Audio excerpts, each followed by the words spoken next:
Screen पे एक video देख रहे हैं। सिंगापुर के पीएम ने क्या कहा? ये जो असमंजस और अफरा तफरी मची हुई है अमेरिका की वजह से, चाइना की वजह से, इसके बाद क्या होगा? इन्होंने कहा कि सिर्फ 3 देश बनेंगे ध्रुव और इन 3 देशों में भारत को लेकर उन्होंने बड़ी भविष्यवाणी की है। जानेंगे आखिरकार क्या कहा है उन्होंने। वहीं दूसरी तरफ अब अमेरिका परेशान है और हैरान है, आखिरकार भारत को झुका क्यों नहीं पा रहा है। रॉयटर की एक खबर देखिए जिसमें ये भारत के लोगों को लेकर क्या लिख रहे हैं। वहीं डोनाल्ड ट्रंप को क्या मजबूर होना पड़ रहा है। जियोपॉलिटिक्स में बहुत कुछ चल रहा है, हमेशा की तरह जानने को मिलेगा बहुत कुछ। आइए जानते हैं इन खबरों को विस्तार से। रॉयटर की इस खबर को देखिए जिसमें रॉयटर ने क्या छापा है कि जो घरेलू इकोनॉमी है ना भारत की, इसकी वजह से ही भारत अमेरिका से बात कर पा रहा है। अमेरिका के साथ बात करने में उसे जो स्पेस मिल रहा है वो इनके घरेलू इकोनॉमी की वजह से मिल रहा है। ये बात तो 16 आने सच है। मैंने पहले भी कहा है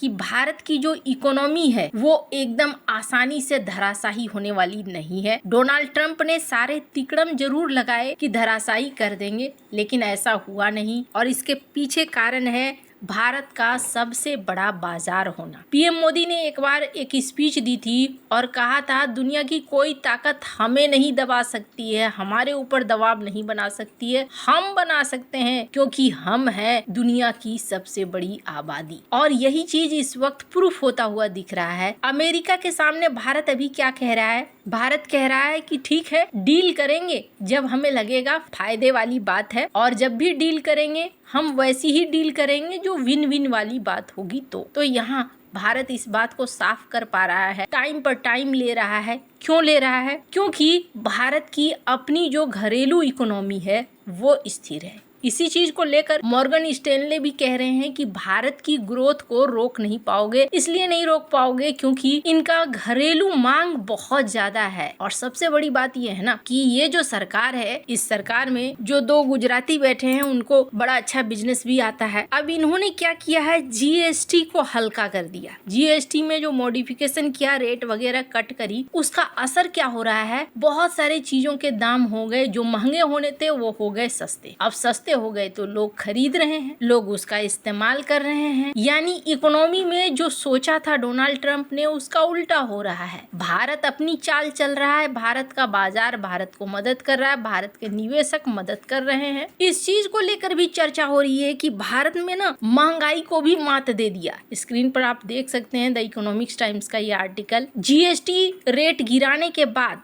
भारत के बाजार में जैसे ही दाम हल्के हुए हैं, लोगों ने त्योहारों के सीजन में, शादी के सीजन में खरीदारी को और ज्यादा बढ़ा दिया है। वहीं भारत की बात करें ना तो भारत एक सेक्टर में फोकस नहीं कर रहा है। मैंने जापान के केस में बताया था आपको कि जापान के ऊपर अभी चाइना बौखलाहट क्यों दिखा पा रहा है। इसलिए दिखा पा रहा है क्योंकि जापान ने शिक्षा नहीं ली।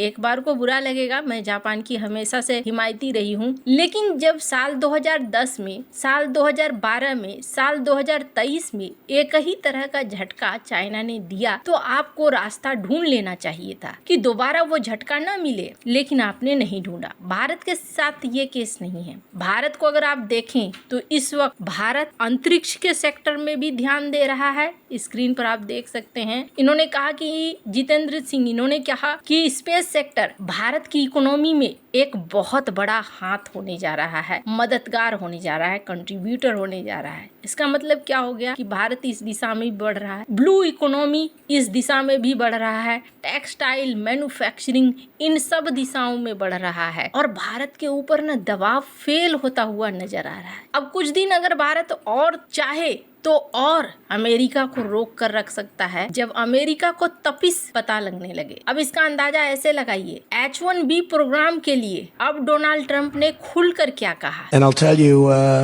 it was an amazing time, but this looks like it's going to be blowing it away because when these plants, which are being built now, and many are going to be started very shortly, many, but when they open, we're going to see numbers the likes of which nobody's ever seen before. And you know, in some cases, you're building extremely complex plants. You're building plants to make computers and to make telephones, to make a lot of different things, missiles, but you're building plants that make things that are very detailed, and you have to have great knowledge.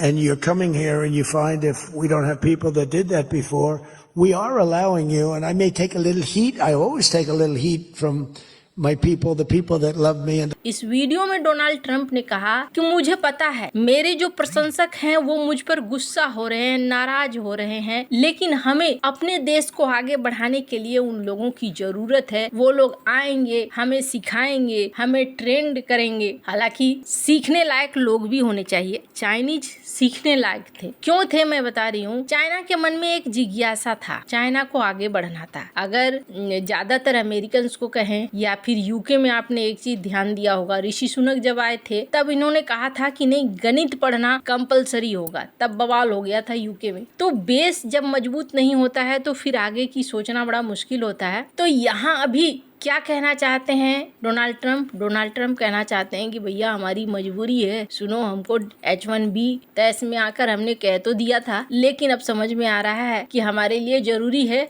और हमें वापस से चाहिए वो लोग। यहाँ America पीछे क्यों हट रहा है भारत के ऊपर एक्शन लेने के बाद भी? अमेरिका ने सारे दांव लगा दिए। सारे दांव लगाकर अमेरिका समझ चुका है। दुनिया भर की एजेंसियां यही कह रही हैं कि भारत की ग्रोथ रेट को आप रोक नहीं सकते हैं। ये पूरी तरीके से तैयार हैं और इनका अपना खुद का बाजार पूरी तरीके से तैयार है। और अब जाकर ये देखने को मिल रहा है। सिंगापुर के पीएम इन्होंने क्या कहा, इस वीडियो को सुनिए। China wants time to grow.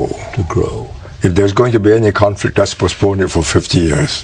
But inevitably, at some point, as China grows, it's going to want to be the dominant nation in the world because it'll have. But it is not going back to Tang China or Han China, where they were the only dominant power in the world. This time they're going back to a world where there are several dominant poles that's as inventive and more creative than them. So we're looking at a multipolar world. Yes, absolutely. And we'll never go back to sort of the kind of thing that we had between the Soviet Union and the United States. No. There'll be the US, there'll be China. The Indians are going to be themselves. They're not going to be anybody's lackey. They may not be as. इन्होंने कहा कि दुनिया multipolar होने जा रही है और multipolar world में जहां चाइना एक होगा पोल, वहां अमेरिका भी एक पोल होगा और एक तीसरा पोल भारत होगा। भारत एक ऐसा पोल होगा जो किसी के आगे पीछे घूमने वालों में से नहीं होगा। भारत एक मैन्युफैक्चरिंग हब बनेगा। ये बातें इन्होंने कह दी। अब ये जो बड़े एक्सपर्ट है ये यूं ही नहीं कहते हैं, ये बिना सोचे समझे कोई बात नहीं कहते हैं। और एक हो सकता है कि एक ऐसा कह दे, लेकिन नहीं, कई सारे ऐसे कह रहे हैं। वैसे आपको बता दूं, भारत और अमेरिका के बीच में कहा जा रहा है कि लगभग व्यापार वार्ता सफल हो रही है। अंतिम चरणों में फैसला हो सकता है। हालांकि अमेरिका के साथ पहले भी कई बार ऐसा सीन हुआ है जब ये तय हो गया है कि हाँ जी अब फैसला हो गया, अब घोषणा होगी, तब अमेरिका ने टैरिफ की घोषणा कर दी है। इसलिए कहना मुश्किल है, लेकिन हाँ भारत अपनी तरफ से तैयार है। अमेरिका के अब दबाव का असर भारत के ऊपर बहुत ज्यादा नहीं पड़ रहा है। भारत के पास वो जगह है खाली जहां पर